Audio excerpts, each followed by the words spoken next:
G'day guys and gal. I've spent a while thinking about it, and I would say being immortal would be pretty cool. You could become great at everything, experience everything, and watch humanity grow into a godlike race and plow an extreme plethora of ladies. Or men, I don't judge. Whilst it looks like we're currently off potential immortality by a few decades, Warhammer has it all figured out. If you are rich enough, or know the right people of course. It's important to note that there is a huge difference between being immortal and invincible. If you're immortal and then Vulcan punches you in the face, you are a dead man. No amount of anti-aging cream is going to bring you back from that. If you're invincible, you'll have the headache of a lifetime, but you'll survive. We got it? Good. Today we'll go over each of the techniques the various races use to achieve immortality, or the ability to live for so long that the only way you end up dying is through violence. Let's get into it. Ironically, despite mankind's natural lifespan being super low compared to the rest of the races in 40k, they have figured out the most diverse and effective methods of immortality out there. You go, mankind! Hence, we are starting with them, more specifically, the Imperium of Men. Now, whilst rich humans can receive rejuvenation treatments to add a couple hundred years to their life, that isn't immortality, and if you think it is, then you can eat a dick. Hence, the first method of mankind delaying the maybe not so inevitable is via the extensive use of cybernetics, aka becoming a tech priest. Now, not all tech priests are able to achieve immortality through replacing their clunge with a toaster port, but a number have, most notably Belarius Cawl, who is over 10,000 years old and has shown no sign of slowing down. Through a constant cycle of replacing parts, Cawl has been able to maintain his life for an extremely long time. However, Tech Priest's immortality is a bit shit in my opinion, as Cawl has to periodically wipe parts of his knowledge and memory due to the overload. He is also a gigantic metal hentai looking monster, which could be a pro or a con depending on your preference. Clearly Cawl prefers it, as there is nothing to indicate taking that form would help him extend his years. Mankind's next method to live forever is to become a super soldier, as long as that super soldier isn't a Thunder Warrior. Thunder Warrior life expectancy is very low. Space Marines, Custodes, and Primarchs on the other hand have never died from old age, with Primarchs never even showing any sign of aging once they hit their prime. Space Marines do begin to slow down after a couple thousand years, but none have ever been shown to get even remotely close to a natural death. Dante is 1,500 years old and killed the most powerful Tyranid in known existence in a duel, and Bjorn the Fell-Handed is over 10,000 years old and still tears through Thousand Sun ass like it's made of paper. Custodes are stated to be immortal, with them only apparently beginning to show signs of age due to suffering permanent wounds that begin to slow them down by a fraction of a fraction. There are other less descriptive super soldier serums that grant immortality, like the ones Luthor and Corfarion had, but generally, getting souped up is a reliable way to prevent a natural death, as long as you're okay with the fact that your cock no longer works. Some fortunate people of the Imperium can achieve a powerful form of immortality but called becoming a living saint, where basically the Emperor jizzes on you, causing you to be forever young and in the case of your death, be able to be revived at a later date when you're next needed. Saint Celestine is the best example of this, but there have been a number of other living saints that have popped up here and there. On the flip side, a really terrible way to achieve immortality is to use a halo device, which keeps you alive but turns you into a horrific cannibalistic monster. You'd have to be supremely retarded to use one of these, and it's not like it's a live for 500 years then become a monster. You literally start mutating only a few short years after first using it. A more obscure way for mankind to live forever is through being a Perpetual, which is probably the best way to achieve immortality in the entire setting. Basically, a Perpetual is like Deadpool minus the hectic cancer tumours and witty comedy. They don't age and they can't die. Even grinding one of them into dust will cause them to reform elsewhere. The Emperor, Malkador, Vulcan, and the Primarch's mother were all true Perpetuals. Now when I say can't die, anything can die if you try hard enough. It's more so that to kill them, you need to put in a massive shift. Glassified parts of the Emperor's soul can kill a Perpetual, as well as intense pressure on their soul. Wait, I figured it out. A Perpetual's body is invincible. If you want to kill them though, you have to kill their soul. While Perpetuals are naturally occurring, if you have enough science, you can create a demi-Perpetual, who can never age, but can be killed by normal means. An example of this is John Grammaticus. Last but not least, the final way that I know of that mankind can achieve immortality is... drumroll, Going into permanent stasis. Look, I didn't say being immortal was always going to be fun. It's a technicality that I'm exploiting, and if you disagree, you can lick my nuts. Moving on now, we have how the Eldar achieve immortality.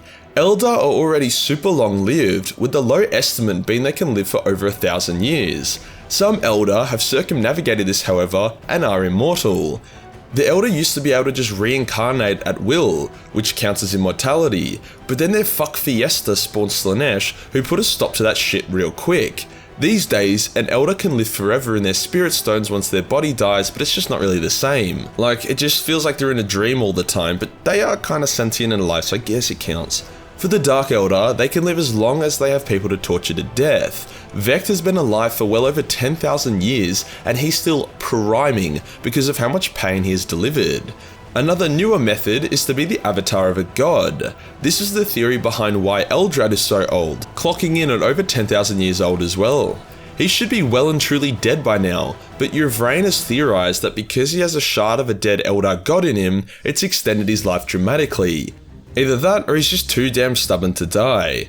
The Phoenix Lords are also immortal, as they can reincarnate through whoever puts their armor on. In saying that, Margan Ra, who has never died as a Phoenix Lord, is over 10,000 years old, hence never needed to reincarnate, so there's that. In recent times, a more reliable and widely available method of immortality has begun to emerge, pledging your soul to Yened and joining the Inari. As they are the masters of death, they can be resurrected if the plot demands it, and it soon seems like they'll be able to recreate the cycle of reincarnation that they used to enjoy so much. Necrons already decided that immortality was lit, hence all Necrons, especially the main ones, are immortal and don't age. They achieved this by all jumping into something called a soul furnace, which, wasn't super fun, but hey, beggars can't be choosers. Orcs are naturally immortal, you just don't really see any of the old ones because they live and breathe war like I live and breathe oat milk. If an orc was just to sit down in a simulation that allowed them to win for 10,000 years, by the end of it, they would still be healthy and likely unimaginably powerful, but no one dies more than an orc does, so we haven't been able to see it yet. Contrary to popular belief, the Tau can also achieve immortality. Most Tau only live to around 60 years old, however the ethereal class are naturally immortal, with various other non-ethereal Tau characters being in their hundreds of years of age. Commander Farsight has been able to achieve immortality via the use of his vampiric sword, which absorbs the life force and youth out of whoever he kills with it, whilst Commander Shadowsun is able to keep popping up in the setting due to her being placed in stasis between battles. Meaning, the Tau can live forever that way, but as it's a shit way to live forever. Chaos have about a dozen ways to live forever, and none of them are very pleasant. Being turned into a demon or even just receiving blessings from Chaos generally removes your ability to age and replaces it with a tentacle coming out of your ass. There are also various Chaos Space Marines who are over 10,000 years old with absolutely no sign of aging whatsoever. One pretty cool way someone achieved immortality through Chaos was a woman who would summon a greater demon of Slaanesh every once in a while and then consume it. She was able to do it in a way that left her mostly uncorrupted with little to no side effects.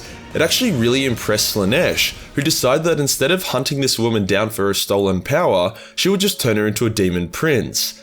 Yeah, generally getting the attention of a Chaos God isn't the best way to become immortal, but I love the hustle. Chaos is a very reliable way of living forever, as long as you're okay with having no soul. Finally, we have the Tyranids. Tyranids aren't engineered to age. They are made how the hive mind wants them made, and they live how long the hive mind wants them to live. Low-level Tyranids have never really had to think about lifespan, as they are made and then sent in to die in a barrage of fire. If they survive the war or battle, then they just swan dive into the nearest digestion pool and get reabsorbed for biomass. Other unique or complex Tyranids are functionally immortal and never age, so they've already achieved their own version of immortality. You also got to remember that all Tyranids are extensions of the immortal hive mind, so even if they did age and die, there's an argument to be made that they're still immortal. Extremely valuable Tyranids, such as the Swarm Lord, have their memories and knowledge downloaded upon their death and then reincarnated into a new form, so I'd say that would count as well. There are some other one-off ways to live forever in 40k, such as the Proteus Protocol, which I'm sure many of you know thanks to our Lord and Saviour Alpha Buzza, or the extremely retarded Rite of Satesh, where you get mummified alive and spend centuries in agony and horror. Really not sure why you'd opt in for that, but this is the setting where the Nazis are the good guys, so we can't be too shocked with that. Some races are innately immortal, some are only a stone throw away, and some have to work really fucking hard to reach 100 years old and get a letter from the Queen. Either way though, immortality in 40k is kinda useless when all it takes is one rocket-powered bullet shot from the nozzle of a bolter gun to bring your miserable life to an end. Unless you're Vulcan, of course, 'cause Vulcan lives!